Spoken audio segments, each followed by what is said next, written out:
Auburn and Duke battle Wednesday night in what could be one of the biggest non-conference games of the season.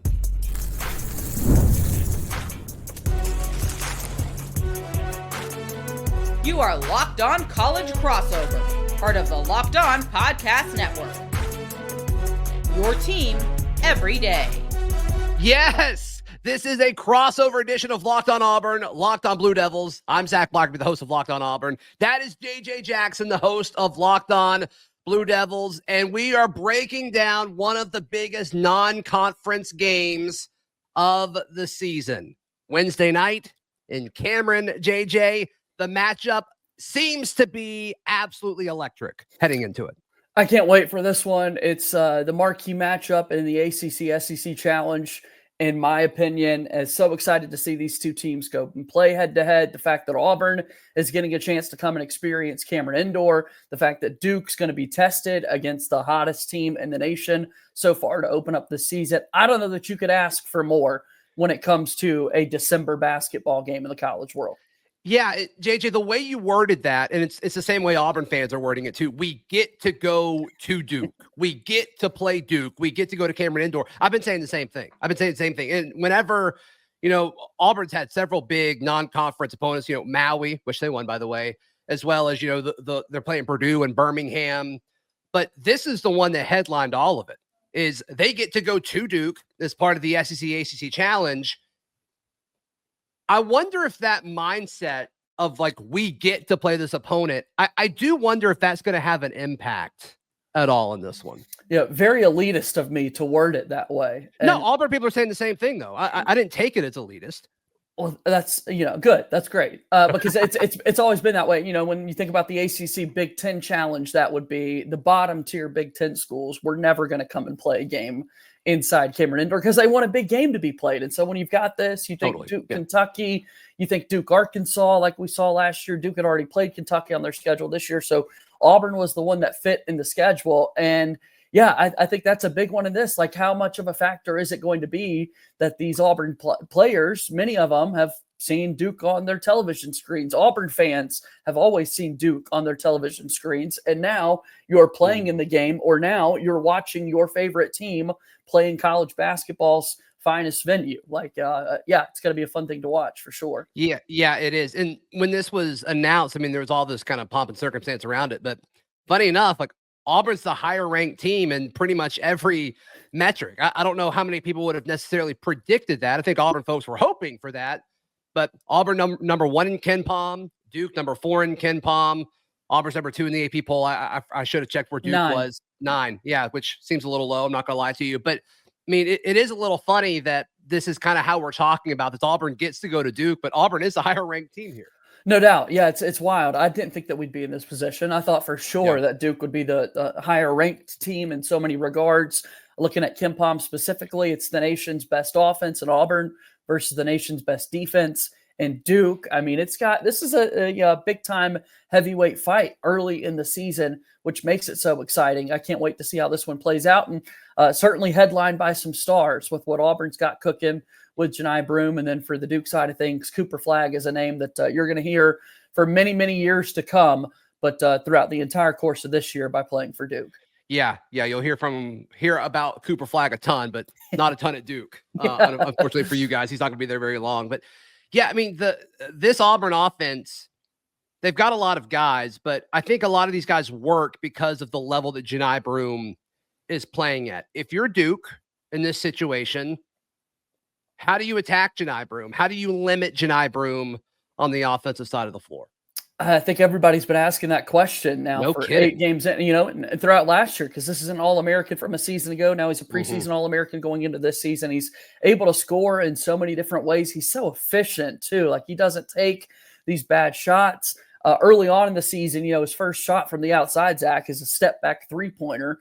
And I know Auburn fans are wondering, are we going to see that a whole lot? And what's been great to watch for him throughout the season is that he's still been so smart with the shots that he's taking throughout the year. So for the Duke side of things, I think if you're able to kind of limit the number of touches that he's got and truly force other people to beat you is going to be kind of the game plan, I think. And so the fact that Duke does have the tallest team in America, there is not a single scholarship player for the Duke basketball team that's under 6'5". It is a team of giants, an average height of 6'7".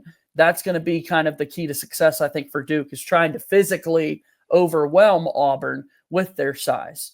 Yeah. And that was part of the discussion that we were having about Auburn and Houston was, okay, they've got size, around the rim. What's that going to be? How is Johni Broome going to fare in that situation? And he was solid. We had a similar conversation about when they played Iowa State in their first game at Maui, and he persevered. Both of those games were battles, two of the better games this college basketball season.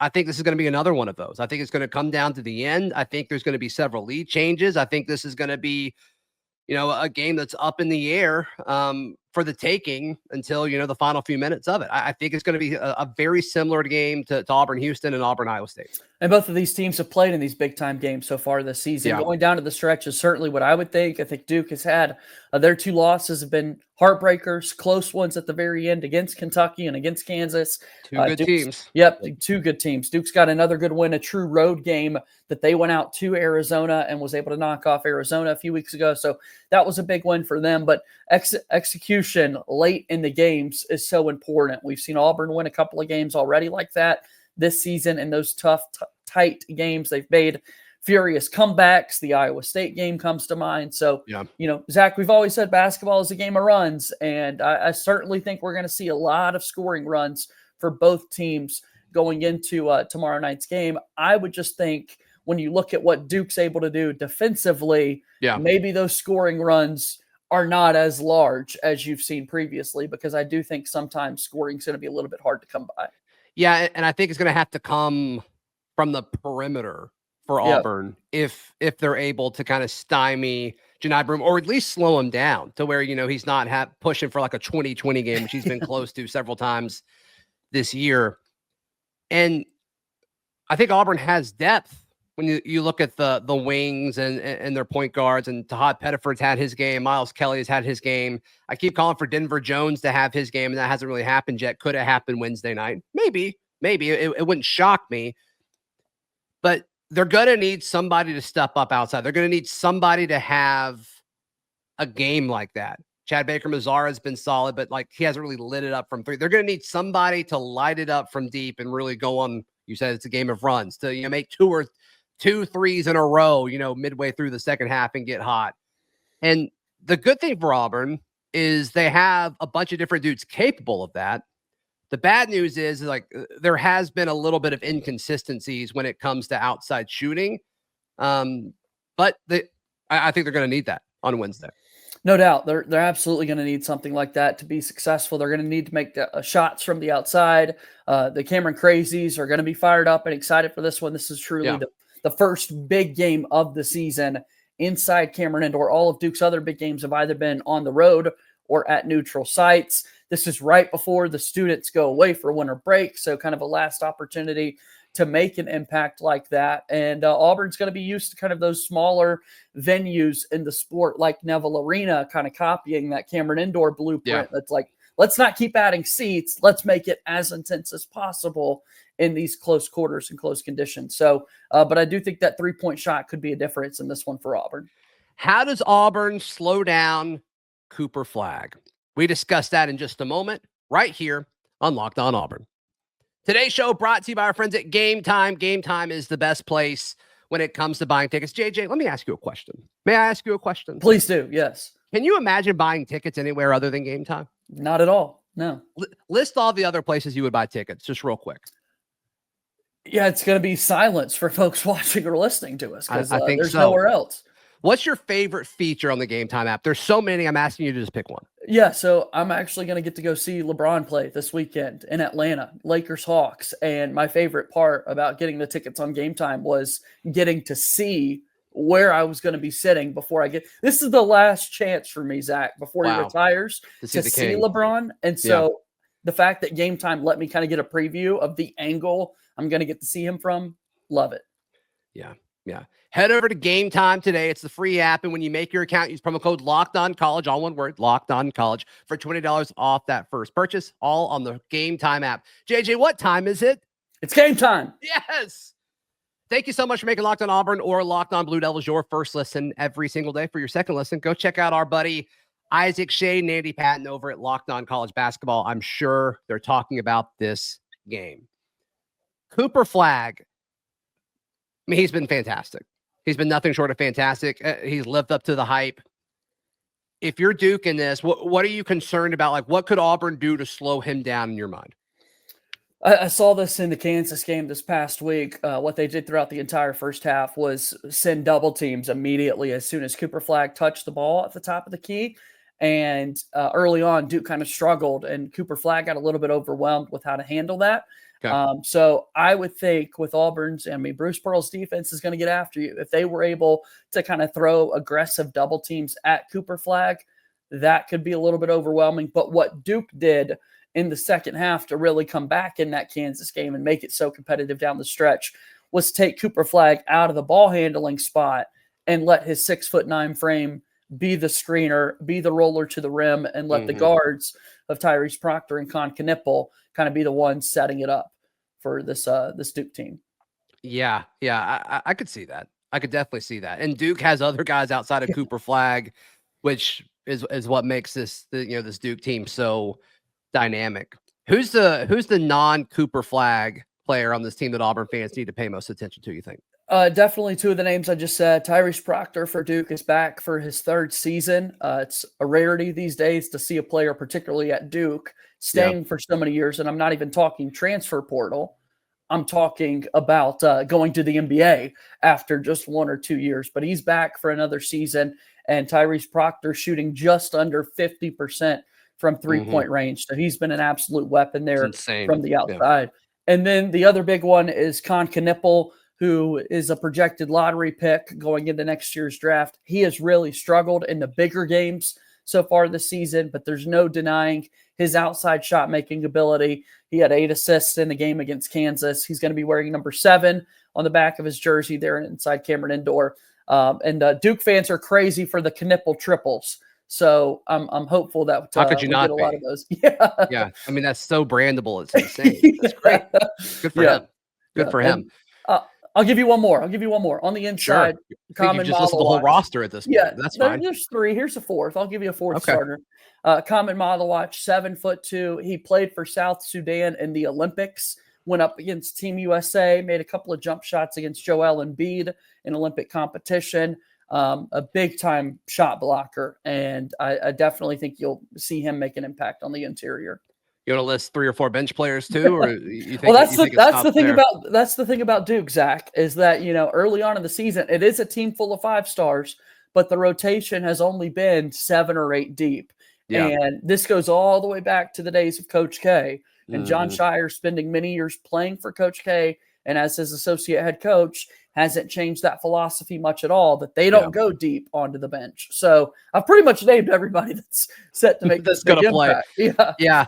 And Auburn's going to play more than 7 or 8 guys, which has kind of become a Bruce Pearl staple over the last 3 or 4 years. And it allows them to do what they do on defense and play so intense because they know that a breather is coming soon. And so I do wonder, could that be something where it gives Auburn an edge maybe later in the game if it's as physical and as fast paced and as much of a battle as you and I think it's going to be? I think that's going to be worth noting. I think a guy from the Auburn point of view that is important to this outside of Johni, and I mentioned Tahad Pettiford. I think they're going to need some scoring from him, especially from the perimeter. But Chaney Johnson has been just nothing short of rock solid and consistent. And I don't think he's a guy who's going to he's not a threat to pop for 20, but he is just a steady 12 to 14 points and just does everything you want a college basketball player to do. He plays good defense, an underrated passer. He's good for 1 or 2 incredible assists a game, it seems like, especially with what he did in Maui against, that elite level of competition. So to me, I think Chaney Johnson is a guy who has the size to kind of, match up with a lot of these big guys that Duke has. But I think Johni Johnson is going to play a factor in this game. It may not show up in points and in rebounds, and he may not blow up on the stat sheet in the box score. But I think as far as impact, Johni Johnson is a guy to watch. Yeah, for my LOBDers, the Locked On Blue Devils, Johni Johnson, 6'7", 225. So a big time physical And every presence. bit of it. Every bit of it. Yeah, it's crazy to watch him play and how much better he's gotten kind of year by year. So that's a guy I think that you could see Cooper Flagg handling a little bit. I think Malik Brown coming off the bench for Duke could get a bit of that assignment, who's such a weapon in the steals department for this Duke team. So I like that pick, though, Zach, because I think if Auburn wants to win this game, it's going to take people beyond just Johni Broome having that big game. And if it is Johni Johnson, we mentioned Duke not having this big rotation and how physical of a player Johni Johnson is. If you get the bigs for Duke in foul trouble, that could be kind of an advantage for this Auburn team to attack. Yeah. And then, just staying on the topic of Auburn bigs, I mean, Johni plays a lot of his minutes at the 5, but he has been starting at the 4, and Dylan Cardwell has been starting at the 5. And it did seem like during stints in Maui, they put them both on the floor together a little more often. And Dylan had some pretty good games in Maui. So I do wonder, since size has been a big part of this conversation, do they stay big for longer than they typically do? I think that could be part of this matchup worth watching. Absolutely. I would say as a counter there with what Duke's able to do defensively, I mean, they've held a team to 35 points in a game this season, 48 their most recent timeout. I mean, it is a defense that it is really hard to score on. And the fact that for the most part, Dylan Cardwell is a bit of a non-factor in the scoring department for Auburn. I'd almost wonder if Duke plays him off the floor and says, nope, you're going to have to find somebody else who can try and score against us. But to that size advantage, yes, it makes total sense for the 6'10" Dylan Cardwell to come in and try to make an impact. Yeah, and better defender than offensive player, right? 100%, no doubt, 100%. If you had to boil this down to like one specific matchup, give me one. You know both these rosters really well, so give me, what do you think the most important single matchup in this game is? I think it'd be easy to go the Johni Broome kind of Cooper Flagg. How does that play out? Although I really don't know how much of time they're going to be spending playing. Yeah, that's what kind of makes this a little tricky, right? Because on the offensive end of the floor, Cooper Flagg is fairly comfortable. I know I mentioned him kind of giving up in the double teams, but this is a guy who played for Team USA in their select camp leading up to the Olympics this year. Right. And everybody on the team was oohing and ahhing. This will be the number 1 pick in the draft this upcoming year. If he can kind of pull Johni Broome away from the basket, what does that look like? Johni's been a great defender throughout his college career, but most of it has kind of been there on the interior. So if they can kind of pull him away, get him to defend the dribble, I think that'll be a bigger thing. But I'll go in the guards. I'll go kind of in the backcourt. What does it look like in terms of sharing the basketball?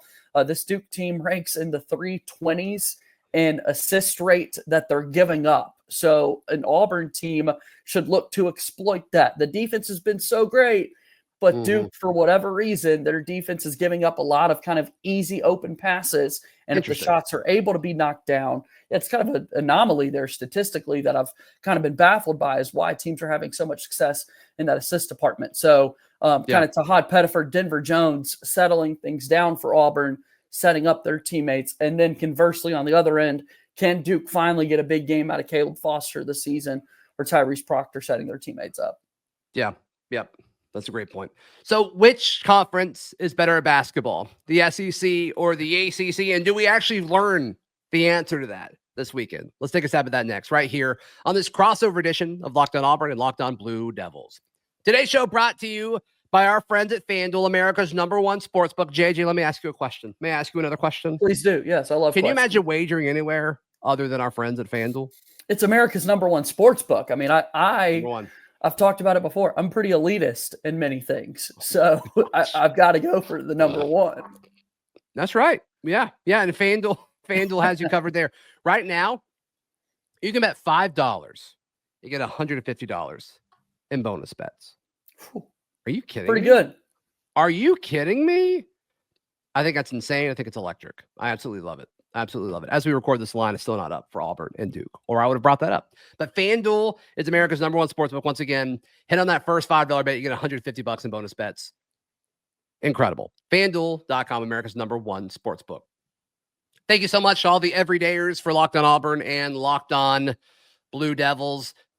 I mean, I think everybody watching the show is going to agree, whether it's on the Auburn side or the Duke side, that this is the premier matchup for the SEC ACC challenge. But when you look at it, I mean, I guess the only other argument would be the Bama and Bama and North Carolina. But I mean, I think our matchup is better. Yeah, no doubt. Excited to see the whole kind of series play out between these two conferences. I do think this is the staple event with the Auburn and Duke game being played. I would just say I hate that they're all played on the same night in so many ways, Zach, because this really could be this big grand event throughout. It's 2 nights, right? You got 2 nights, correct? Yes, a little more than half on Tuesday, and then.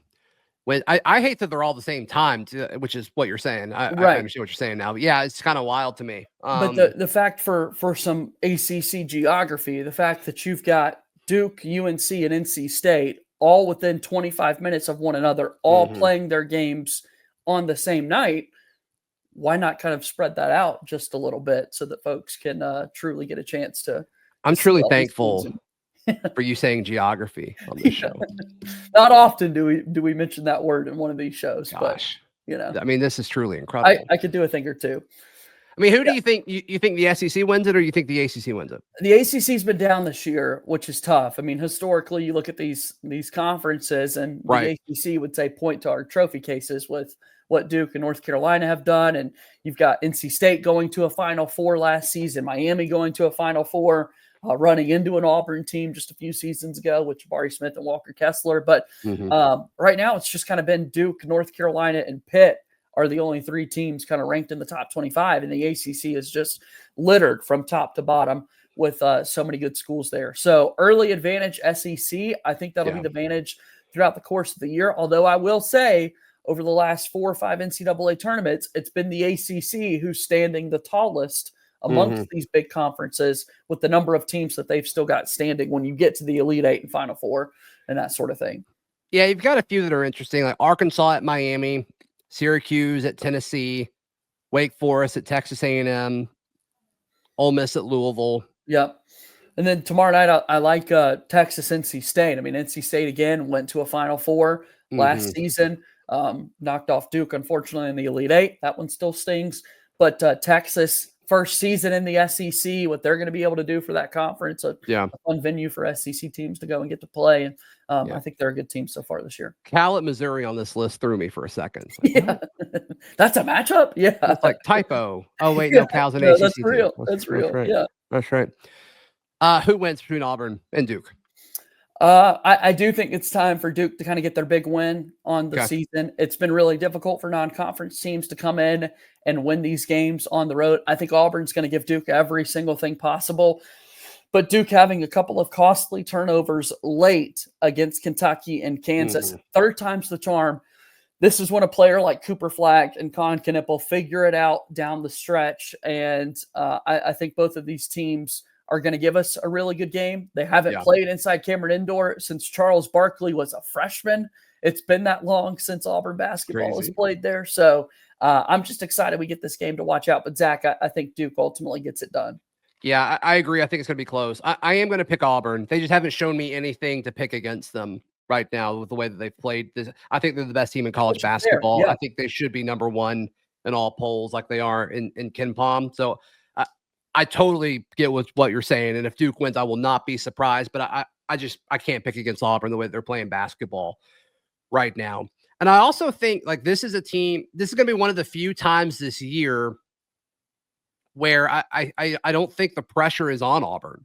And I think it's going to allow them to play a little bit more free. I know there's going to be excitement about playing at Duke and all that, but I think there's more pressure on Duke in this game. And I don't think there's going to be many other times this year where I'm going to be able to say that about this Auburn team. And I do think that'll matter on Wednesday night.